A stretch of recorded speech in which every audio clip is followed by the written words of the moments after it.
do progresso da agricultura brasileira se deve ao desenvolvimento de tecnologias que auxiliam o agricultor a produzir cada vez mais, com qualidade e de forma sustentável. E em meio à pandemia do novo coronavírus, a segurança no campo é ainda mais importante.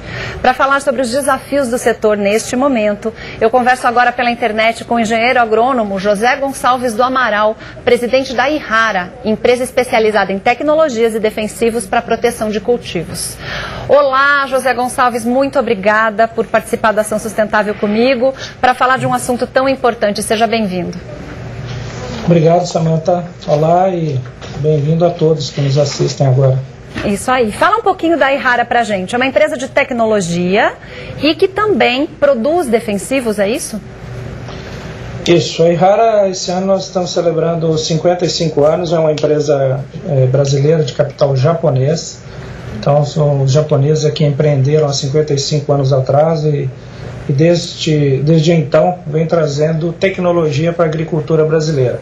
Então, o nosso foco é inovação, é geração de novas tecnologias que de fato possam contribuir para o ganho de produtividade e com menor custo ambiental também, né, com sustentabilidade para a agricultura. Então, o nosso desafio é, dia após dia, gerar novas tecnologias, novos produtos que possam contribuir para esse crescimento e competitividade da agricultura brasileira.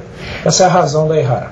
Bem, quando a gente fala, né, que os japoneses empreenderam há 55 anos atrás, a gente sempre sabe que essa é uma coisa que a gente precisa aprender com os orientais. É sempre tudo a muito longo prazo, com caráter de definitividade, um passinho de cada vez. E isso faz com que realmente as empresas que têm essa expertise oriental por trás das suas filosofias, elas tenham uma filosofia mais interessante. A Yara já pensava em sustentabilidade quando isso não era moda? Sim, eu diria que é da cultura japonesa, né? Tem uma palavra, inclusive, que eu acho que cabe nesse momento, que é mottainai, né? Que é evitar desperdício, né? Em japonês. E entre outras expressões em japonês que são expressões seculares, né? Milenares, talvez. Então é uma cultura que a gente já tem desde a nossa origem. E independente da popularização da palavra sustentabilidade, é algo que está em nosso DNA, né? Realmente praticar as nossas ações do dia a dia que de fato tenham esse pensamento, essa atitude sustentável, sabe? Reciclar, reduzir, reutilizar, né? Evitar desperdícios. Então isso está em nosso DNA, em tudo que a gente faz. Então é da nossa cultura. Eu trabalho aqui na Yara há 28 anos, então eu sou parte dessa cultura, né? A gente realmente procura fazer com muito cuidado em toda a cadeia, desde o nosso processo de desenvolvimento, na busca de tecnologia, o processo que a gente faz no Brasil de transformação, formulação. Então, nesse sentido, toda a nossa indústria está voltada aos controles de indicadores ligados à sustentabilidade, seja de consumo de água, energia, emissão de resíduos, efluentes ou coisas desse tipo, e também chegar com um produto com custo competitivo, né, e que atenda à expectativa do agricultor em termos de resultado. Então, para nós, sustentabilidade é tudo isso e, claro, a questão social. Existiu durante muito tempo, e eu entendo que até dos últimos 10 anos para cá isso vem diminuindo, mas antigamente a ideia era ser sustentável é caro, do ponto de vista ambiental, e se excluía muito o fator economia da sustentabilidade, quando na verdade ele é intrínseco. Você consegue ver no Brasil de hoje, você que já tinha uma filosofia diferenciada por trabalhar numa empresa japonesa, você acha que o Brasil de hoje está mudando essa mentalidade? Consegue enxergar que a sustentabilidade é um retorno, inclusive econômico? Sim, acredito sim que estamos evoluindo como humanidade, como sociedade, nesse sentido. É um processo evolutivo da humanidade, não tenho dúvida disso, né? E, sem dúvida, acho que nós enxergamos isso claramente, que estão intimamente ligados, né? Não é sustentável se não for economicamente viável, se não for ambientalmente viável, se não for socialmente também viável. Então, os três pilares são fundamentais, né? Eu vejo que sim, a sociedade está percebendo isso, né? A gente vê hoje preocupações nesse sentido que a gente não via antes. Acredito que nós temos muito a percorrer, não tenho dúvida disso, temos muito a percorrer, mas também marcos regulatórios, né? Nós tivemos aí no final do ano passado uma nova lei de saneamento também sendo aprovada pela Câmara dos Deputados, então eu acredito que a gente está avançando nisso. Acho que é um movimento de educação, conscientização e entendimento, que de fato cuidado ambiental é também cuidar de todos os pilares. Nós não temos como ser economicamente viáveis se nós não formos ambientalmente viáveis, responsáveis, né? A imagem que o país passa hoje, acho que passa por isso também. A gente realmente tem que cuidar da questão ambiental para que a gente possa ser reconhecido como um país que cuida desses pilares. Sem dúvida. O fato de ser um fabricante ou eu não sei se vende lá, duas perguntas em uma só. Como é que é o processo de fabricação de defensivos? Se ele já vem pronto, vocês misturam somente ou se vocês fabricam aqui no Brasil? E o fato de estar exatamente ligado a esse mercado, que é um mercado tão desconhecido e, portanto, tão finalizado, tem uma imagem, infelizmente, no Brasil, né, um pouco deturpada com relação a isso. A nossa lei ainda chama de agrotóxicos, quando na verdade são defensivos, pesticidas e etc. Mas isso não mancha um pouco da imagem de vocês aqui? Como é que vocês trabalham com isso? Ok, veja, primeiro a primeira pergunta que você fez em relação à nossa o que fazemos no Brasil, né? Nós importamos os ingredientes ativos principalmente do Japão, né, as moléculas, e no Brasil a gente processa, a gente formula, então nós fazemos diferentes formulações dentro da nossa planta e entregamos esses produtos aos agricultores. Então, em toda essa cadeia, a gente tem essa preocupação nos pilares de sustentabilidade. Tá? Em relação à imagem, eu diria, da nossa indústria como um todo, né? Como você disse, a gente chama de agrônomos, né? Eu vejo que é um processo que também ele é evolutivo, né? E tem talvez uma razão de existir. Eu sou filho de agricultores, né? E na minha infância a gente utilizava lá os defensivos e sem realmente ter um conhecimento, ter um entendimento dos riscos, né, sem ter a clareza dos perigos. E hoje eu vejo que isso tem mudado muito. A indústria como um todo, e nós especialmente, a Errara, nós temos investido muito na educação dos agricultores, especialmente dos pequenos agricultores que têm mais dificuldade em ter acesso a essa informação, ainda que hoje a informação está muito mais acessível, né, com as mídias digitais, mas nós temos investido muito nesse aspecto para que realmente a gente possa educar os agricultores, conscientizar dos riscos, né, de fato, como qualquer medicamento que a gente utiliza para a nossa saúde, né, também tem a sua dose certa, a maneira de ser utilizado, e assim são os defensivos, né, precisa ser utilizado na dose certa, no momento correto, para o alvo certo, né, com os devidos cuidados de proteção. E nesse sentido a gente tem feito bastante desde que nós lançamos o Cultivida em 2012. Esse Cultivida aí, eu quero falar dele no próximo bloco, que a gente vai ter mais tempo, mas antes de acabar esse bloco, eu vou fazer uma pergunta bem rápida. Nesse processo da Covid-19, nesse processo de crise agora, houve uma mudança de postura dentro da empresa? Estão fazendo home office? Como é que está funcionando isso? Nós tomamos diversas medidas, né, de prevenção, com certeza, e o home office é uma delas, né? Em toda a parte administrativa ou nas funções que isso foi possível, nós chegamos a ter 80% em home office, talvez até mais em algum momento, né? E temos mantido aí uma rotatividade, né, das pessoas em home office, essa é uma medida, e outras para as pessoas que têm atividades essenciais na companhia, também medidas de higienização, de sanitização, seja de ônibus de transporte, sejam nos nossos utensílios aqui, desde a entrada. Nós tínhamos catracas de controle de entrada, a gente abriu isso, utilizamos apenas cartão. Nos nossos restaurantes também nós adotamos distanciamento para que a gente possa ter menos proximidade das pessoas, reuniões com poucas pessoas também, a maior parte, ainda que estejam aqui em salas diferentes, então evitando realmente o contato. E no processo produtivo ainda com mais aspectos de segurança, a gente costuma ter um diário, discussão diária de segurança, né, que a gente faz presencial, era em grupo, a gente mudou isso utilizando mídias digitais, como o WhatsApp, por exemplo, para poder fazer esse diálogo diário de segurança. Então, uma série de medidas a gente vem tomando preventivas, né? Temos também um plano de contingência se eventualmente tivermos alguma situação. Felizmente, até hoje, não tivemos nenhum caso, nenhum sintoma relevante. Pessoas que estavam em viagem ficaram em quarentena. Não estamos recebendo visitas também aqui. Então, estamos tomando todas as medidas para que isso, de fato, passe de forma ilesa. A mais segura possível. Não, maravilha. Eu vou pedir, então, que você me aguarde um instantinho, eu vou pedir um intervalo, a gente vai falar um pouquinho aqui, mas eu já gostaria de voltar para a gente falar exatamente desse programa de vocês, que é muito interessante. Até já, ok? Até já. E a gente continua a nossa entrevista com o presidente da Ihara, empresa especializada em tecnologias e em defensivos para proteção de cultivos, José Gonçalves do Amaral. Bem, nós estávamos conversando aqui no final do bloco anterior a respeito de medidas, né, que essa Covid-19 fez as empresas tomarem, não só com relação ao seu pessoal, mas em relação a outros programas. E vocês, me chamou a atenção, inclusive aqui o Cultivida, tem um programa, uma cartilha chamada Cultivida, que vocês lançaram inclusive para ajudar o agricultor lá no campo, que é o cliente de vocês lá na ponta. Como é que surgiu esse programa e o que é o programa Cultivida? Bom, o programa Cultivida ele se iniciou em 2012, né? E de lá para cá uma série de iniciativas foram feitas.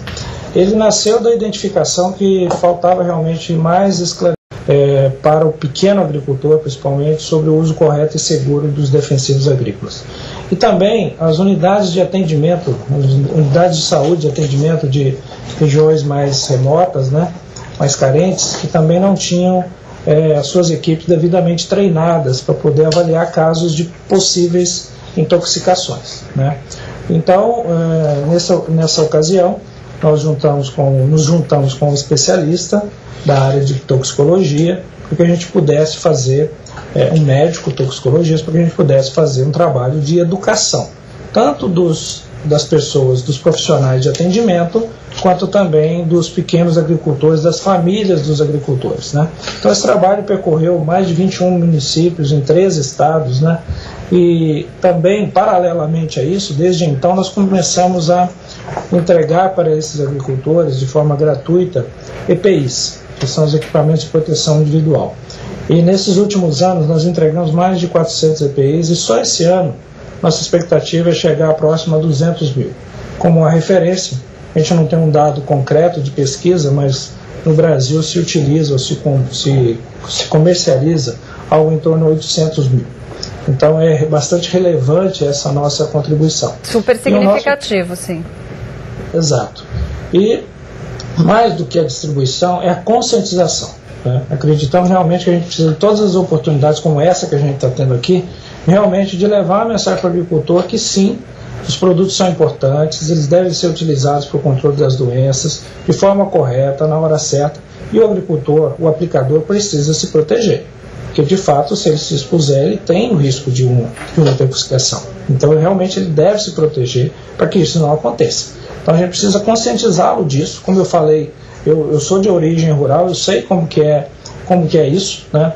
Então realmente a gente precisa levar esse conhecimento aos agricultores, sensibilizá-los. Simplesmente eu entrego o EPI, mas se ele não tiver sensibilizado, também não vai ter o efeito desejado. Era isso então, que eu ia perguntar, não é só entregar, é entregar o EPI e fazer o pós. Como é que vocês fazem esse pós? Fazemos um antes, durante e pós, na verdade. Então, para isso, a gente conta também com os nossos parceiros locais, né, regionais, que são os nossos distribuidores. Então, a gente faz junto com eles isso. Nós não temos braço, pessoas em número suficiente para atingir milhões de produtores como a gente tem no Brasil. Então, a gente utiliza disso e o trabalho dos nossos clientes, distribuidores, revendas, cooperativas é fundamental. Então, a gente faz isso junto com eles, através das nossas reuniões, junto com os agricultores nas comunidades rurais, orientando sobre o cuidado do uso, sobre o uso correto dos defensivos, sobre a proteção. Também explicamos como utilizar, como vestir, como lavar esses equipamentos, o pós-uso, a quantidade de vezes que pode ser reutilizado, porque isso também tem uma vida útil, tá certo? Então, isso tudo a gente explica através dessas ações locais. E hoje também, a gente já, até esse momento que a gente está vivendo, nos desafiou a fazer à distância, né, utilizar as mídias digitais, e temos feito isso. Nós temos feito diversos webinários aí para falar de problemas da agricultura e recomendar os novos produtos. Nós lançamos novos produtos esse ano, temos novos ainda por lançar, e sempre também nós damos esse recado do cuidado no uso dos defensivos, do uso correto e do uso dos equipamentos de proteção individual. Nossa, que maravilha, porque a gente percebe que tudo no Brasil tem evoluído muito rápido. Nós temos recordes de produção de grãos, recordes de produção de carne, da própria energia, essa nossa migração para o etanol, que também é um produto agro, mas a gente percebe que a nossa imagem lá fora, internacionalmente, ela, às vezes até por conta de brasileiros, ela acaba sofrendo, né, denegrindo a imagem do Brasil do ponto de vista ambiental, do ponto de vista de segurança do trabalho, e trabalhos como esse eu tenho aqui orgulho de divulgar, né, Noção Sustentável, para que a gente diga: o brasileiro faz a sua parte, faz muito bem, né? Não é só uma propaganda, nós estamos aqui mostrando de fato uma ação que vem, como você disse, desde 2012, e agora vocês pretendem entregar 200 mil. Quer dizer, quando a gente fala em 200 mil kits EPI, nós estamos falando um número super significativo para várias áreas, para vários produtores. Então é muito, muito interessante. Do ponto de vista de sustentabilidade e de, por exemplo, retorno de embalagens, existe alguma coisa, algum programa que a IHARA segue? A IHARA leva também essa conscientização para os produtores? Sim, esse na verdade é um tema que o Brasil é benchmark, né, no mundo todo, né? Nós recolhemos mais de 94% das embalagens que são utilizadas como defensivos, elas são recolhidas hoje. Então, nesse sentido, o Brasil é exemplar, né? Nós temos uma organização através do INPEV, né, que reúne todas as companhias da nossa indústria, e com isso foi criado a Campo Limpo. Ou seja, tem uma logística reversa aí muito bem estabelecida, e hoje a reciclagem desses materiais, inclusive, também é muito utilizada, né? Então, eu vejo que a gente tem um papel aí mais junto com as associações da nossa indústria, né? Não ações individualizadas, porque seria inviável no aspecto logístico. Sozinho não dá para fazer mesmo, né? Sozinho, já que existem os distribuidores, as cooperativas têm que utilizá-los. Nesse ponto está mais consolidado. Para finalizar,